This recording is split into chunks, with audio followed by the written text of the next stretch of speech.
Grand Day, Soul Siblings. Again, it's Shay Seeking from American Aborigines Unchained here on YouTube and in the Facebook group.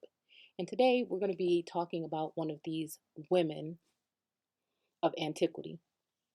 So, again, during these times, I like to bring up these types of stories and storylines because I think they play on a lot of things that women in general may be going through in these times, and how to not give up on your warrior spirit or not have anyone make you feel like it is wrong to present yourself in a maybe courteous but strong manner, to not be dealt with anyway. Um, Again, like I said, and I've been like going through a lot of stuff in my personal life where in my spiritual, well, in the spiritual realm, and even in my personal life, where, I've had to go back, retreat, go within, and then come back out, uh, redefined, if you might want to say, or just in a sense. Um, so anyhow, because we're battling up against so many things, some more powerful than you, and some, you may be more powerful than it, and may be at a point where you want to give up. Because again, I've come to that point, but at some times, where I'm tired. Maybe not want to give up because I'm just weird in that way.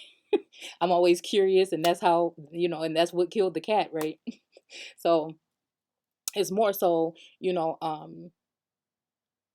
just trying to keep that balance where I don't take it too far, either way. So let's go ahead and read this because I thought this had some strong points to it. And again, I just skimmed through it. It's been on my screen for a while. I was actually going to record something totally different, and I'm trying to clear off my tabs because there's always tabs, many tabs on the screen. And I came across this and I said it must be up because I left it up because I wanted to share it with you guys. So anyhow. Says here that the highest spiritual truth is that reality is, excuse me, is one. That reality, when personified as Divine Mother, expresses itself in countless ways. The 10 Mahaveda or Veda, um, or wisdom goddesses, represent distinct aspects of divinity intent on guiding the spiritual seeker towards liberation. And again, for me, that speaks volumes for me because I'm someone that is just so hard headed, when it comes to this, like I said, it just feels like, you know, I'm not even from really this place, really. Like I'm waiting to go back home. So, it's like when it comes to uh again, we'll just use layman's terms and say man in his uh law. I see it. I know it's there. But again, I try to, in many aspects, as many aspects as I can, deal with what is natural, right? Because again, that would be the construct that was placed. Again, although I will respect those particular laws in a sense, um, I really live more by in the spiritual realm or just in that way. Um, so again, I seek liberation in other ways than through other ways. And again, that's to each his own. That's not to say that I never will. It's just I feel more comfortable when I'm dealing with things on that spiritual level. As far as liberating myself, it's hard work, it's dedication. I'm always sitting in it and trying to figure out a way. When it comes to anything else, there's just always some type of something there, a blockage there. Like it's not for me. Like I'm not even from this motherfucker really. So, like that's just not for me. So, um, anyhow, uh, so let's see. So it says, for the devotional minded seeker, these forms can be approached in a spirit of reverence, love, and increasing intimacy. For a knowledge or oriented seeker, these same forms can represent various states of inner awakening along the path to enlightenment.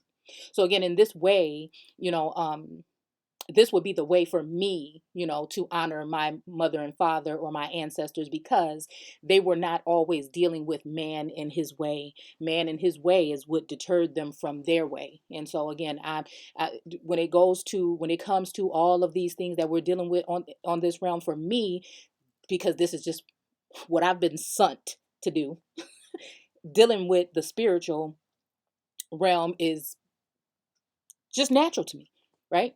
So again, when I'm in the mindset that I'm in, when I'm doing the work that I do, I'm seeing past a lot of things that, or seeing in a way that many people may not understand, and to be able to surpass a lot of things and go directly by using things to tap into energies, frequency, vibrations, these type of things that take me back as far as I need to go, the way I need to get there. So again, in connecting me with those who have gone. Okay, we'll just say that. So again, just my way. So it says we're talking about Kali here. Okay.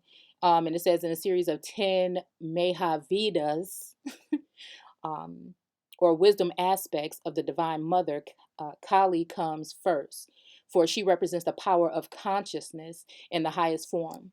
She is, and just because we don't have any, government documents on these particular people, don't mean that they're not a force to be reckoned with in this realm at this point in time or in the past. So, um, you know, but again, those of you that tap into these different energies, or have dealt with, you already know this. So she is at once supreme power and ultimate reality, underscoring the fundamental tantric teachings that the power of consciousness and consciousness itself are one and the same. Kali appears to us in countless ways, but some aspects are more commonly encountered than others. The esoteric krama, I almost said karma, krama system of Kashmir. She is said to have a succession of 12 forms, being with Gong, wait, Gahayakali, okay, y'all see it, the supreme mystery, the absolute. The other 11 forms represent every uh, subsequent level of awareness. So again, this is something you will not learn in a education system. Actually, this is what has been stripped from you because of the process of elimination through education, education. So, on that note, I've noticed that it seems like, again, when I started to look into homeschooling with and again, hopefully you guys don't mind me speaking, because again, I'm doing this. You could read the article on your own, but hopefully you're just coming to look for a different aspect on what and why, these things would be, um, if this resonates with you at all.